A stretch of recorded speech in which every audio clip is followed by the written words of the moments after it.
Bonsoir à tous, bienvenue dans Jour de match CAL, enregistré à Tournai depuis les studios Chloé TV. Une émission bien sûr consacrée à ce fameux match de barrage retour qui opposera les joueurs du Beauvais Rugby Club à nos joueurs du Cercle Amical Lannemezanais. Une émission en partenariat avec Batinov et SOS Pare-Brise Plus. Une émission exceptionnelle aujourd'hui comme d'habitude avec en premier intervenant Vincent Bott, l'entraîneur des juniors nationaux du club qui nous parlera de ces hommes, de ces joueurs, de ces jeunes qui sont encore en course en championnat de France. Michael Rigaud, Société Batinov et Johan Truchet, SOS Pare-Brise Plus sont les deux partenaires de ce match de barrage. Ils nous parleront de leur activité et de leur lien avec le club rouge et blanc. Enfin, Lionel Béguet et Christophe Schneider, les deux coprésidents du CAL, effectueront un bilan complet de cette saison passionnante et nous parlerons même un peu de l'avenir. Démarrons cette émission sans plus tarder en partant à la rencontre de Vincent Bott et de ses jeunes joueurs qui s'apprêtent à disputer un 8e de finale du championnat de France ce week-end. C'est parti. Commençons cette première émission jour de match CAL en parlant des juniors nationaux du club. Non, il n'y a pas que l'équipe Fagnon qui est encore en course. Les juniors nationaux du club sont en course en phase finale du championnat de France. Et justement, leur entraîneur, Vincent Bott, est là pour en parler avec nous. Bonjour Vincent. Bonjour. Alors, racontez-nous un peu Vincent, quelle est votre histoire avec le club du CAL et depuis quand entraînez-vous? Vous avez joué même avant d'entraîner. Ouais, j'ai plusieurs saisons de joueur au CAL, donc je suis revenu les entraîner en 2013 en Fédéral 1. Et puis en 2015, on est revenu avec les amis et j'ai entraîné, j'ai à nouveau entraîné quoi. Alors comment s'est passée justement cette saison avec vos juniors? Eh bien, toujours, cette poule nationale, elle monte d'année en année. On est quand même dans le sud-ouest, on a des matchs très accrochés, on ne les gagne pas de beaucoup. Tous les matchs, c'est un combat. Mais voilà, on a des gosses que l'on a depuis 4 ans donc, qui se battent tous les week-ends et ils méritent amplement cette qualification. Alors ce 16e de finale face à la Seine a été très serré, très accroché. Une victoire par le plus petit des scores, 7-6 grâce à un essai de votre ailier Yon Soula transformé par le demi de mêlée Paul Antichamp. Juste en deuxième période, racontez-nous un peu ce match. Eh bien, tout simplement, on est arrivé, on s'attendait à des joueurs de ce calibre, des gros volumes. Donc, nous, notre jeu est basé sur de la vitesse, de maximum de vitesse, encore plus sur les phases finales. Et sur la seconde mi-temps, nos garçons ont fait preuve d'un courage énorme. Sur les phases statiques, ils les ont, contre toute attente, basculé. Touche mêlée, ça a été très favorable. Et un combat de tous les instances défensivement. Et sur la seconde mi-temps, on savait que si on arrivait à pouvoir écarter un ou deux ballons, ça ferait mouche. Et c'est ce qui s'est passé avec un très beau débordement de Yon sur un ballon de récupération justement et qui nous amène cet essai en bout de ligne et qui nous fait chavirer quoi. Et justement, cette philosophie de jeu de mouvement, c'est un peu ce que vous avez retrouvé cette saison et c'est ce que vous avez prôné tout au long de la saison ou c'est vraiment sur ce match où vous avez joué plus que d'habitude? Non, à Lannemezan, on n'a pas beaucoup de gros gabarits et donc il faut que l'on mette beaucoup de vitesse, ça c'est sûr. Il faut savoir que cette équipe de nationaux, là, quand on a redescendu avec Jean Baillès, on les a depuis 4 ans. Et donc ces gamins, quand on les a inscrits en nationaux, la première année, ils n'ont gagné que 2 matchs. Donc on a voulu continuer. C'est des travailleurs, des gros travailleurs, des gamins qui travaillent énormément. Et aujourd'hui, donc tous les ans, on s'impose de se qualifier soit avec des cadets, soit avec des juniors en nationaux, donc pour essayer de monter un niveau d'exigence. Et là, on arrive cette année à se qualifier. On est donc en 8e. Oui. Et voilà, c'est un des objectifs qui a été atteint déjà de se qualifier. Par du jeu de mouvement, parce qu'honnêtement, si on devait aller que de droit dans la percussion, dans tout ce que vous voulez, dans le jeu direct, on en serait incapable. Et on a des gamins avec beaucoup de qualité, quoi. Derrière, on a beaucoup de qualité et devant aussi, qui nous permet de faire ce jeu de mouvement et ça se déplace rapidement et longtemps, quoi. En tout cas, la qualification acquise, le premier tour passé. J'imagine que maintenant, ça doit être que du bonus pour vous et pour vos joueurs. En 8e de finale, ça sera le RC Cessinois qui se mettra sur votre chemin. Le match sera du côté de Frontignan. Comment abordez-vous ce match et que savez-vous un peu de votre adversaire ? Mais le plus simplement du monde, comme contre la Seine, nous on s'était qualifiés, donc là ça appartient aux joueurs, bien sûr, on le dit tout le temps, ça, mais c'est le cas. On va le préparer tout simplement. On sait qu'on est le petit poussé, ils ont des tutorats de Grenoble, on sait que les Crabos de Grenoble ont 40 points, le second en a 28. Donc les tutorats de Grenoble ont une forte valeur, ils en ont 5 ou 6. Et c'est quand même un gros bassin, le RC c'est à côté de Grenoble.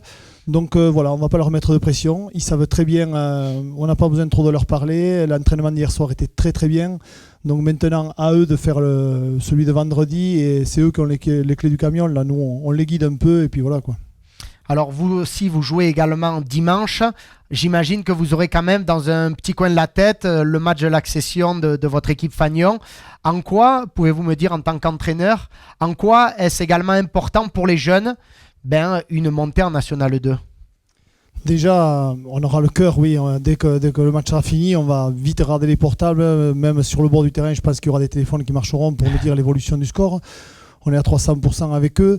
Et pour nous, c'est important parce que nous, on a un niveau d'exigence élevé. Alors, à Lannemezan, on fait des nationaux parce que des Crabos, ça serait un peu trop. On sait très bien que pour faire jouer des gars en National 2 ou en National 1, il nous faudrait des Crabos. Mais je me dis qu'il y a 40 équipes Crabos en France. Si on se qualifie tous les ans, on fait partie des 70 meilleures équipes juniors.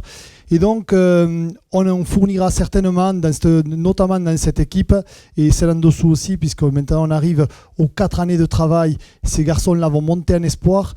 Il leur restera donc 4 ans, de 18 à 22, pour se former, se bâtir un corps aussi nécessaire pour résister à ça.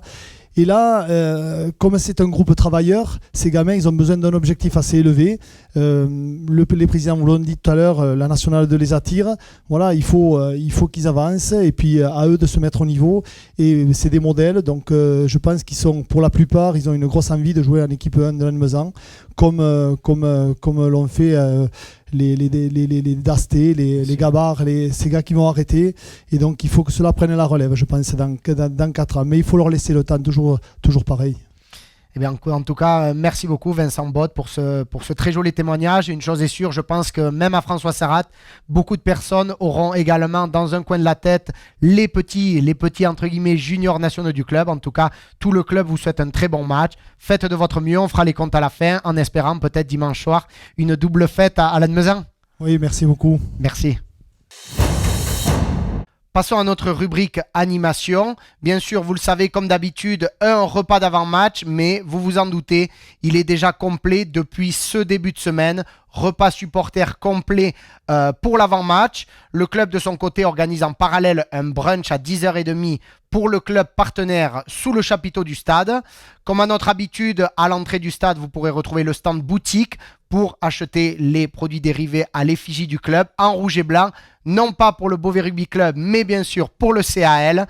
Enfin, à l'après-match, on l'espère, une fête historique, une montée et bien sûr une troisième mi-temps avec réception d'après-match sous le chapiteau, buvette, restauration sur place. Une garbure vous sera proposée au tarif de 5 €, suivi d'un moment festif avec un DJ. On l'espère dans la joie et la bonne humeur de cette montée. Enfin, après avoir parlé des animations, partons parler des activités de SOS Pare-Brise Plus et Batinov avec Johan Truchet et Michael Rigaud, les 2 partenaires de ce barrage. À l'occasion de ce match de barrage retour face à Beauvais, 2 partenaires de match, SOS Pare-Brise Plus... on va refaire. À l'occasion de ce match retour de barrage face à Beauvais, 2 partenaires de match, la société SOS Pare-Brise Plus et Batinov sont les partenaires de cette rencontre capitale. Et nous démarrons avec le premier partenaire de ce match, monsieur Johan Truchet. Bonjour. Bonjour. Alors Johan, vous êtes d'origine parisienne, vous êtes maintenant en Bigorre. Oui. À titre personnel, quels sont vos liens avec le club rouge et blanc du CAL? Et oui, donc voilà, ça fait 10 ans qu'on habite la région. Et donc on s'est installé il y a peu de temps sur le bassin de Lannemezan pour la deuxième entreprise, parce que la première étant sur Orléans. Et donc le lien avec le club le CAL, en fait j'ai des amis autour de moi qui sont au CAL depuis un certain nombre d'années, notamment de l'ancien CAL qui était l'Alliance Lannemezan-Tarbes. Oui. Et donc à partir de là, ils m'ont donné un petit peu cette fibre de suivre le club. Le club local. Alors justement, Pouvez-vous présenter à nos téléspectateurs votre société, SOS Pare-Brise Plus, vos activités? Qu'est-ce que vous pouvez nous dire dessus? D'accord. Donc on est spécialisé dans le vitrage automobile en règle générale. Donc pare-brise, lunettes arrière, vitre latérale, rétroviseur, optique, taux ouvrant, tout ça, tout ce qui touche le vu et être vu. Et ensuite, donc nous principalement, on travaille avec toutes les compagnies d'assurance, il n'y a pas de souci. Et par rapport à ça, en fait, nous on est vraiment précurseurs. SOS Pare-Brise France est inventeur du 0 € de franchise. Donc nous, en gros, si vous voulez, voilà, on offre la franchise intégralement à tous nos clients. Et ensuite, on bénéficie d'un pack sécurité chez nous qui inclut donc une assurance casse deuxième sinistre et un stage de récupération de points pour le permis qui est valable 12 mois. Donc ce qui veut dire qu'en gros, si vous recassez le pare-brise dans l'année, on vous le change une fois gratuitement, ça ne repasse pas dans votre contrat d'assurance et c'est nous qui le prenons à notre charge. Et ensuite, vous avez un stage de récupération de points qui est offert, donc tout ça par nos assurances partenaires. Voilà. Ben écoutez, je pense que c'est très bien de savoir toutes ces informations. Sans rentrer dans le côté technico-tactique, j'imagine, et la question est bateau, un pare-brise ou en tout cas des vitrages d'une qualité irréprochable sont nécessaires et indispensables. C'est ça. Nous, on travaille principalement avec de la qualité d'origine, aux normes constructeurs. Nous sommes au tarif constructeur, ça faut bien le savoir. Il n'y a aucune surfacturation, il n'y a rien de tout ça. On est vraiment très transparent sur notre façon de travailler. On utilise des produits de qualité et surtout, on respecte bien les normes constructeurs. Ça faut le savoir. Voilà. Justement, pourquoi, en tant que société locale, c'est important pour vous de soutenir le club Bigourdan en tant que partenaire? Eh bien, si vous voulez, le local étant une institution sur le bassin de Lannemezan, il m'est paru totalement évident de faire partie des personnes qui suivent, des entreprises qui suivent ce club. Puis en plus, c'est un club qui génère des résultats assez quand même intéressants. Et donc j'ai trouvé ça tout naturellement et de par mes connaissances de suivre ce club de sport. Voilà. Alors, vous avez peut-être suivi de près ou de loin cette saison les aventures du Cercle Amical Lannemezanais. Vous le savez, ce dimanche, c'est un rendez-vous capital et crucial. Qu'attendez-vous de ce grand rendez-vous? Être partenaire d'un tel match, j'imagine que pour vous, c'est une super vitrine. Et qu'avez-vous envie de dire aux joueurs et aux supporters? Eh bien, nous, ce qu'on a envie de dire, principalement, c'est allez les gars, forcément, sur tout ça. C'est un match qui va être, oui, effectivement, très capital, qu'on va suivre de très très près. Et j'ai envie de dire à tout le monde, les gars, surtout éclatez-vous, bon courage.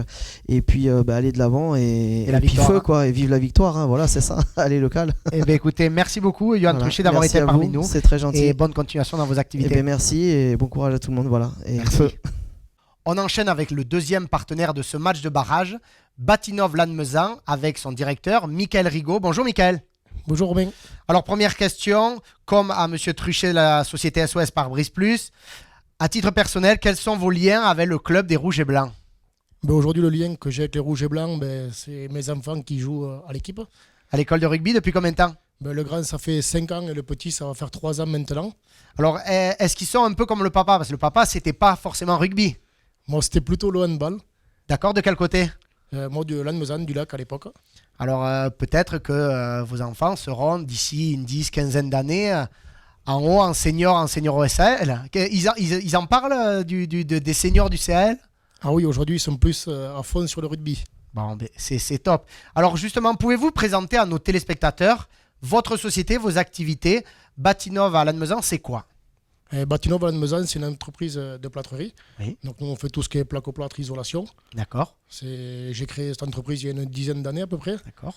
Et aujourd'hui, on a quelques salariés, on rayonne 20 km autour de Lannemezan. D'accord. Voilà. Il y a du boulot? Ouais, il y a pas mal de boulot. Et vous êtes une équipe de combien de salariés? Donc aujourd'hui, on rayonne entre 6 et 8 personnes. D'accord. Et on a 2 équipes de sous-traitants qui nous suivent en permanence. Très bien. Alors pourquoi justement avoir choisi de soutenir le club Bigourdan en tant que partenaire et notamment en plus sur ce gros et dernier match de la saison?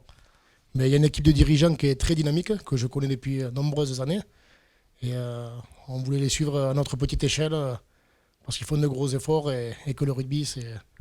Bien sûr. Et après, localement en plus, avoir son entreprise locale, être proche d'un club moteur et fanion comme le CAL, j'imagine que pour une entreprise, c'est toujours bien d'être présent dans ce tissu associatif. C'est important pour une société comme la vôtre.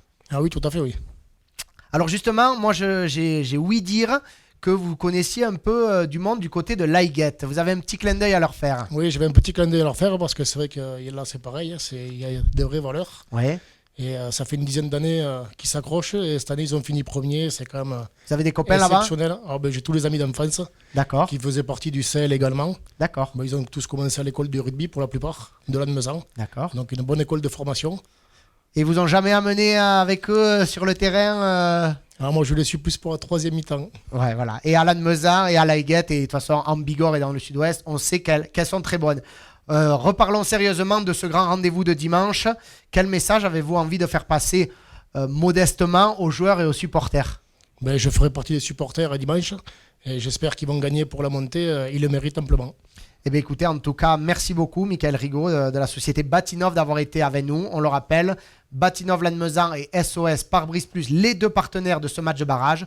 On vous souhaite une très bonne continuation dans vos activités et on se voit dimanche au match. Merci Romain, à dimanche. Merci. Après avoir parlé de nos jeunes juniors nationaux du CAL, parlons bien sûr un petit mot de nos espoirs du CAL qui ont terminé leur saison il y a 15 jours maintenant. Un dernier match face aux voisins, aux espoirs du Stade Bagnéret. Une défaite sur le score de 28-5. Ils terminent la saison à la 11e et avant-dernière place de ce classement. On leur souhaite maintenant de passer de bonnes vacances, de revenir plus forts et plus motivés que jamais. On le rappelle, ils ont été perturbés par de nombreuses blessures et suspensions. Donc voilà, l'année est passée et on a hâte de les retrouver en levée de rideau de notre équipe première l'an prochain. Petit mot bien sûr comme d'habitude sur les statistiques internes à l'équipe première du groupe. Alors rappelons déjà les deux derniers matchs du CAL. Dans le derby bigourdan, une victoire devant un monde de fou, une victoire sans appel sur le score de 23-3. Deux essais marqués, l'un par Dani Cazorla et l'autre par Gonzalo Manso-Moyano le talonneur. Christophe Dasque a fait le boulot une fois de plus avec deux transformations et 3 pénalités. Enfin le week-end dernier, une victoire dans l'Oise, une victoire précieuse sur le score de 17-14 avec 4 pénalités de Christophe Dasque et enfin un essai en toute fin de match de Dorian Lucie. Au niveau des classements, le meilleur réalisateur de cette équipe est sans surprise Christophe Dasque avec 132 points devant le Sud-Africain Hendrik Christian Rust 98 points et Romain Serré-Périguin 50 points.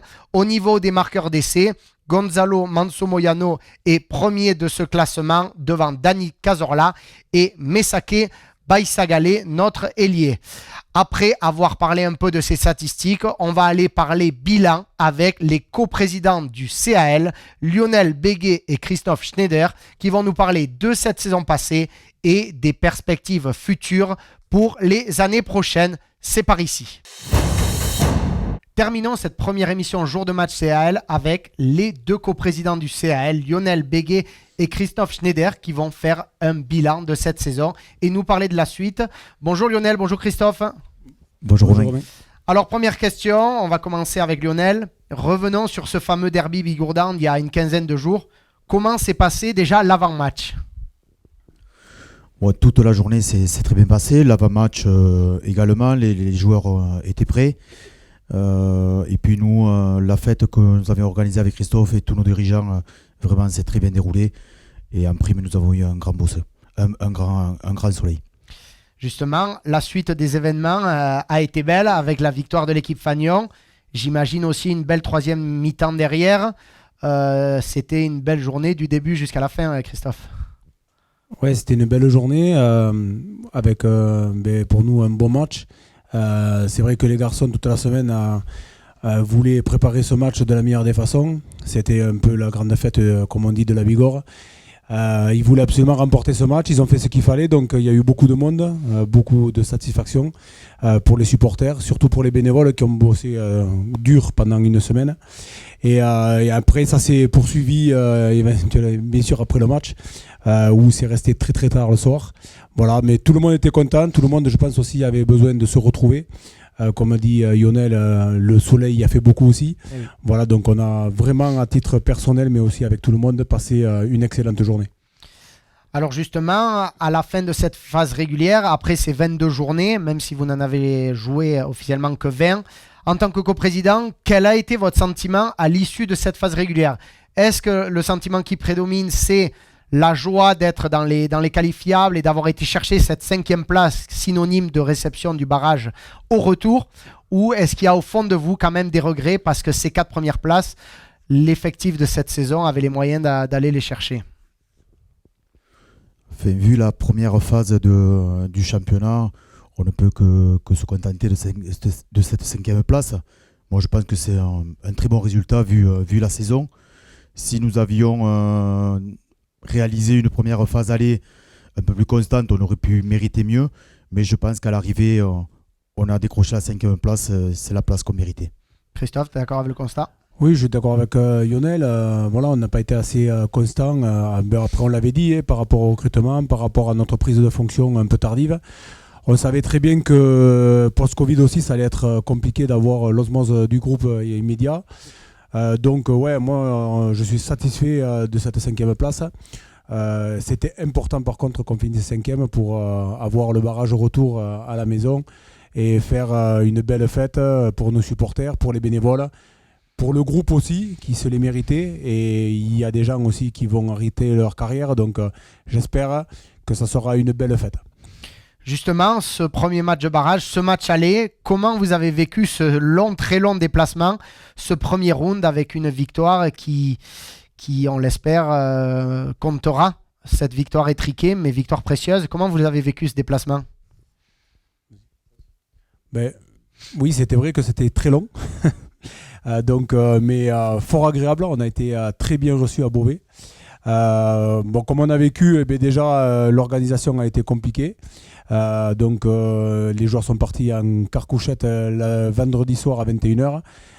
Mais c'était bien parce que ça leur a permis de se retrouver le samedi. Nous, avec Lionel et Gérard Duclos, le secrétaire général, on est monté en voiture, on les a retrouvés le soir. Ça s'est vraiment très bien passé, très bonne ambiance. Les gens étaient contents d'être là, les joueurs aussi. Après, en ce qui concerne le match, ça a été un match très difficile. On a quand même, sur les phases de conquête, été dominé.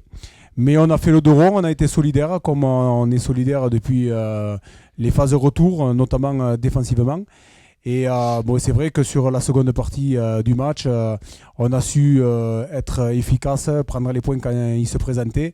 Et notamment ce dernier essai qui est marqué certes à la 82e, mais qui nous fait du bien. Alors voilà, c'est 3 points d'avance sur le match aller. Il n'y a absolument rien de fait, mais c'est quand même très très bien et on a vécu un très bon moment, notamment avec beaucoup d'émotion. Lionel, cette fin de match, il a fallu s'accrocher. Oui, moi sur le match, ce qui m'a plu surtout, je leur ai dit aux joueurs, c'est surtout sur les temps faibles, ils ont pas lâché. Et c'est vrai que ça fait quelques matchs qu'ils ont cet état d'esprit pour rien lâcher, ça m'a fait plaisir. Après, laisser à la fin du match, bien sûr, on était très heureux. Mais attention, Beauvais, ils se déplacent, ils arrivent demain en Bigorre, ils viennent pas pour faire du tourisme. Pour moi, ça va être un match très très dur. Beauvais est vraiment une belle formation. Si on y met les ingrédients, eh bien, comme au match aller, on va pouvoir les battre, sinon ça va être très dur. Vous l'avez dit tous les deux, il reste à finir le travail. Le rôle de tous les supporters, de tout le club. Il faut que tout le club soit à François Sarrat ce dimanche. C'est même pas une option. Oui. Sauf les juniors, on en reparlera. Oui, sauf les juniors, c'est sûr, mais ils nous rejoindront, j'espère, le soir pour fêter ça avec nous. Après, voilà, de toute façon, nous, aujourd'hui, d'être là, déjà, c'est bien, on savoure. Donc, on espère gagner, bien sûr, mais il faut vraiment que ça soit une récompense pour l'ensemble du club, pour toutes les catégories qui travaillent toute l'année. Je pense que ça va être un jour de fête pour tout le monde. Alors oui, ça va être difficile. Je pense qu'on a les armes pour gagner ce match-là. Je pense que les deux équipes, que ce soit Beauvais ou nous, par rapport au match aller, on va trouver des solutions. On va essayer de trouver des solutions. Je pense sincèrement qu'on a le groupe pour réaliser un bon match. Mais avant tout, nous, ce qu'on aimerait, oui, c'est que les supporters, les partenaires, les bénévoles aussi, surtout, sur certains matchs, prennent du plaisir à se retrouver ensemble et que ce soit une belle fête. Dernière question, je suis un peu obligé de la poser, même si j'imagine très, très bien la réponse. Et l'an prochain, est-ce qu'on y pense déjà, sans savoir pour l'instant si ça sera National 2 ou Première Division? Est-ce que vous, en coulisses, vous y pensez déjà un peu? Oui, bien entendu, on est obligé d'y penser. Certes, on ne sait pas où c'est qu'on est, mais on a commencé à préparer les deux plans, que ce soit la Fédérale 1 ou la Nationale 2. Alors c'est vrai que la Nationale 2, on se pose beaucoup de questions quand on voit certains résultats des huitièmes de finale avec Fleurance et avec Tyros qui ont quand même pris pas mal de points sur ce tour-là. Mais ouais, on se pose des questions. On va laisser passer ce dimanche-là. Après, on est prêt à toute éventualité. Donc on n'est pas plus stressé que ça. On prendra les choses comme elles viennent. Mais on est quand même assez confiant sur la suite. Lionel, la Nationale 2, au fond de vous, c'est l'option numéro 1, bien sûr. Oui, enfin, c'est l'option numéro 1. On en reparlera déjà dimanche soir. Il faut pas mettre la charrue avant les bœufs. Ensuite, bien sûr, avec Christophe, on pense à la saison prochaine, que ce soit en Fédéral 1 ou en National 2. On y pense déjà depuis un bon mois. Bon, on va d'abord... moi, j'ai pour habitude de faire par étapes. Dimanche, ce sera un grand jour à Lannemezan. Un beau match de rugby, une belle fête. Et à partir de lundi matin, on pensera à la saison prochaine. Écoutez, en tout cas, merci beaucoup, messieurs les coprésidents. On se voit dimanche pour une belle fête, une victoire et une montée. On se le souhaite. Merci. Merci Romain. Avant de se quitter et terminer cette première émission consacrée au match retour face à Beauvais, prenons justement quelques instants pour parler des forces en présence de cette équipe du BRC. Alors le meilleur réalisateur n'est autre que le demi d'ouverture Clément Draonet. Il a inscrit cette saison 131 points. Le meilleur marqueur d'essai est le troisième ligne Cédric Yonke qui a inscrit 9 essais. C'est également ce joueur le plus gros temps de jeu avec 1839 minutes, un des cadres de cette équipe de l'Oise. Au niveau des noms connus, vous pourrez remarquer sur la composition d'équipe, on retrouve un certain Josefa Domolailai qui est le troisième ligne fidjien de 36 ans, passé notamment par la section paloise, Carcassonne ou encore Rouen. Cette saison, sur les 17 matchs disputés, il en a débuté 15 en tant que titulaire et il apparaît véritablement comme l'une des poutres de ce paquet d'avant du BRC cette saison. Nous vous présenterons demain, dans l'émission de demain, je vous le rappelle, à partir de 19h, les derniers résultats et le classement à l'issue de la phase régulière de cette équipe de Beauvais, ainsi que les statistiques collectives à ces deux clubs avant cette confrontation décisive. Et voilà, c'est déjà la fin de ce premier épisode consacré au match retour, ce fameux barrage pour l'accession en National 2, match décisif pour la montée face à Beauvais, vous l'avez bien compris. Rendez-vous demain, même lieu, même heure, pour parler encore et encore de ce fameux rendez-vous. Demain, nous parlerons avec Bernard Plano, maire de Lannemezan, mais nous écouterons également les réactions de l'équipe adverse avec le manager du BRC, Esteban Devic. Et enfin, nous connaîtrons les derniers échos de l'équipe première avec le pilier Nicolas Gabard. Rendez-vous demain 19h. Bonne soirée.